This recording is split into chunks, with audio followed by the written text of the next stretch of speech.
Race indeed. The end of the TVR Championship for '94, but some of the best racing we've seen this year. Chris Hodgett's the race winner. John Kemp comes home in second place ahead of Colin Blower in third. Andy Wallis takes fourth ahead of Nick Cresswell, having his best result ever fifth. And Ian Flaxman's fastest lap takes sixth. I wouldn't like Mark Hale's Phil, but he's won the championship, so that'll help a bit. On the other hand, Tom Wheatcroft will have him planting grass seed from now till Christmas. Congratulations, great way to finish the series. Yeah, it's a most enjoyable race, obviously very exciting for the spectators, at least I hope it was. Really sitting there because I knew that there was going to be, should we say, a little bit of grief between the two cars that were in front, and I'd obviously got Fluxy on the chuff as well, so that was good. It was a superb race. A couple of places that I intended to overtake the two cars in front, which was McLean's really, which I was considerably quicker there. But as things panned out, I didn't have to, and it was great. Fabulous race, yeah. Oh, and congratulations, and enjoy your champagne, Chris. Thank you very much, thanks. So, Chris Hodgett's the last interview of this series. I hope you've enjoyed the best of British motorsport. We think it has been the best.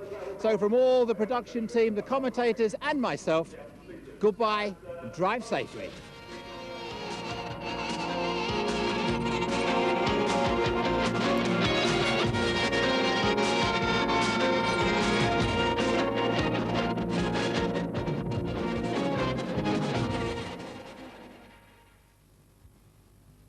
Policemen and women will be the cream of their profession. They are trained to the very highest standards. They are masters of self-defense. Oh, where are we going? Just relax. And they really excel at sport, both in and out of the water.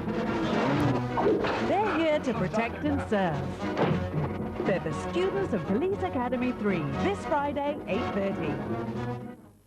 A football extra covering the Endsleigh League is on its way to you, courtesy of Nighttime. In Sport AM, a motor racing review and basketball, there are Hot Wheels and Hot Sounds and films from The Beat, featuring music from the brand new Heavies and Tori Amos, Tom Jones and Janet Jackson in America's Top 10. Nighttime is coming up.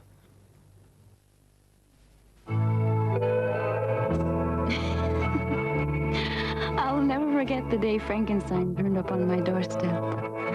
And Robbie said it was an anniversary present because we'd known each other for 27 days. There hadn't been any nights. And we watched the sun going down with a Diet Coke. He said, "Now we're a family. We should get married."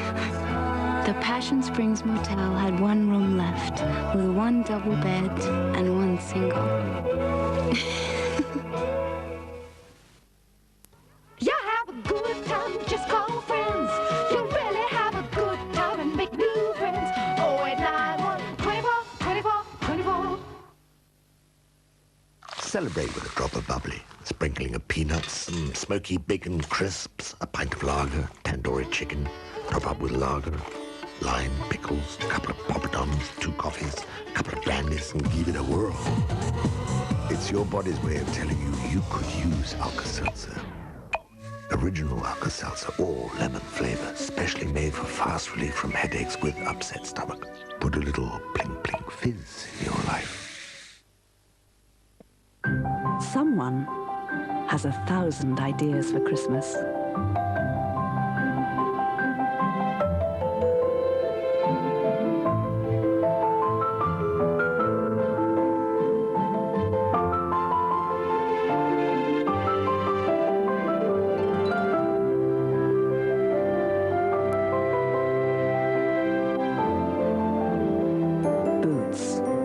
Someone cares. If we can get a little closer. The nocturnal activities of this species are fascinating. Some nibble delicious wafer-thin after 8s. Here we see a challenge to the dominant male, who's clearly marked his territory. With awesome eyesight, this creature spots one lone after 8 and devours mercilessly. And here... Blasted film crew got in here again. Oh dear, looks as though we've been spotted. Dixons. Dixons. Dixons. Dixons. Dixons. Dixons. Dixons. Dixons.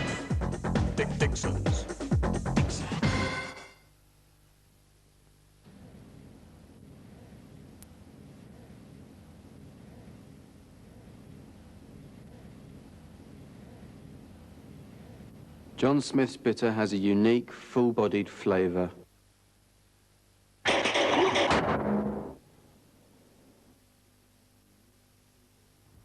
Secrets from the past rarely remain hidden. All right, we kissed. Where's the crime? We're friends, aren't we? What will they find, Jessica? How much can they tell the experts? You can lie to the person who means the most to you if you think it'll keep them close. Their death will seem tragic, not wretched. We weren't drunk or being stupid. We knew what we were doing. Yes, we did. It's out of the question, Jessica. I can't face them all. What's this? Guilty conscience? No. How can you carry on when all I can see is her face? A Family at Breaking Point. Revelations, Thursday, 10:40. Monday's night time with a footballing start. Before the kick-off, we're due in the newsroom.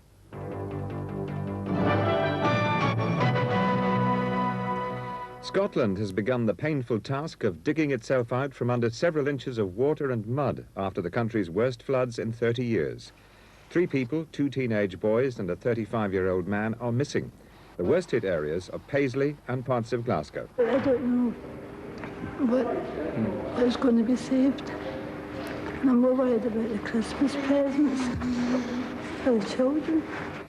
Leaders in rebel Chechnya fear there could be new clashes today with Russian tanks and troops sent to crush their 3-year independence bid. As talks to prevent all-out war were taking place in a neighbouring republic, Chechyen forces opened fire with tanks and rockets on armoured units moving towards the capital, Grozny. Russian forces hit back with airstrikes. The government has warned journalists to respect the privacy of the man who's won £18 million in the National Lottery. The Heritage Minister, Ian Sproat, said protests about the media's behaviour could be taken to the Press Complaints Commission.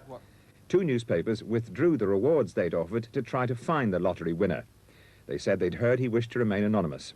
But Camelot, with the winner's consent, did reveal that he was a factory worker from the north of England with 3 children. That's all for the moment. I'll be back with more news later.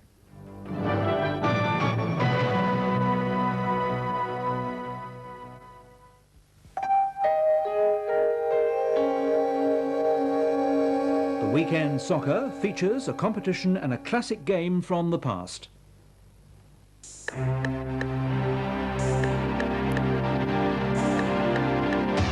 Endsleigh League Extra is sponsored by Endsleigh, providers of household insurance. We're in a league of our own. You are the number one.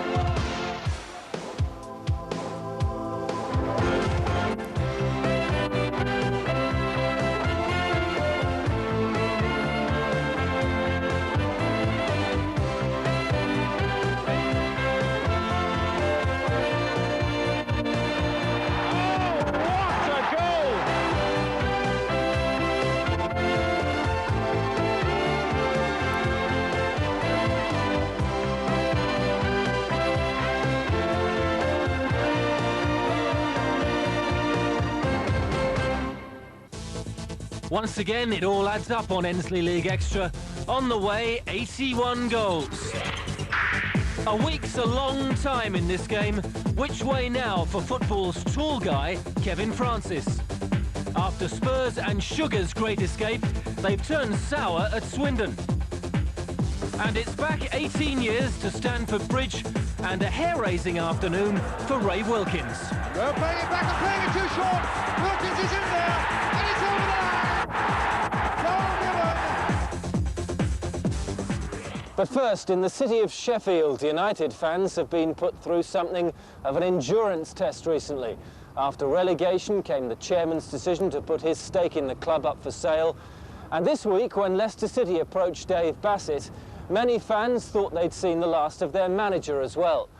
But instead of taking the plunge back into the Premiership, Bassett decided to stick with the club that stood by him. I think it's best news I've heard for a long while. Come all the way down from Scotland, and it's best news we've had. I think he should stay forever. Best manager we've ever had.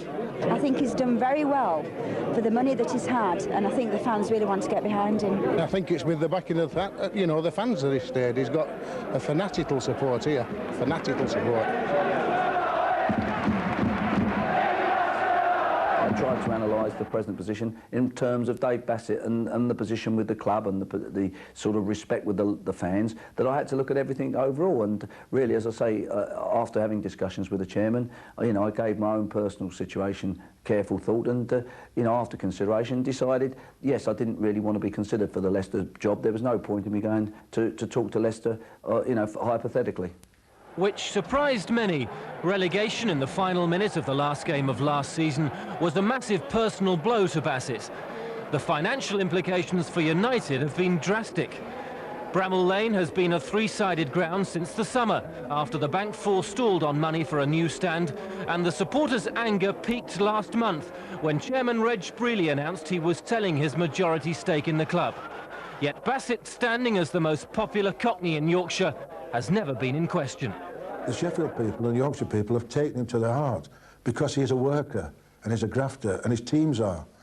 And if there's something in Yorkshire, and probably Sheffield in particular, is that they like people that get out there and do their best. And it's difficult to imagine Sheffield United without Dave Bassett.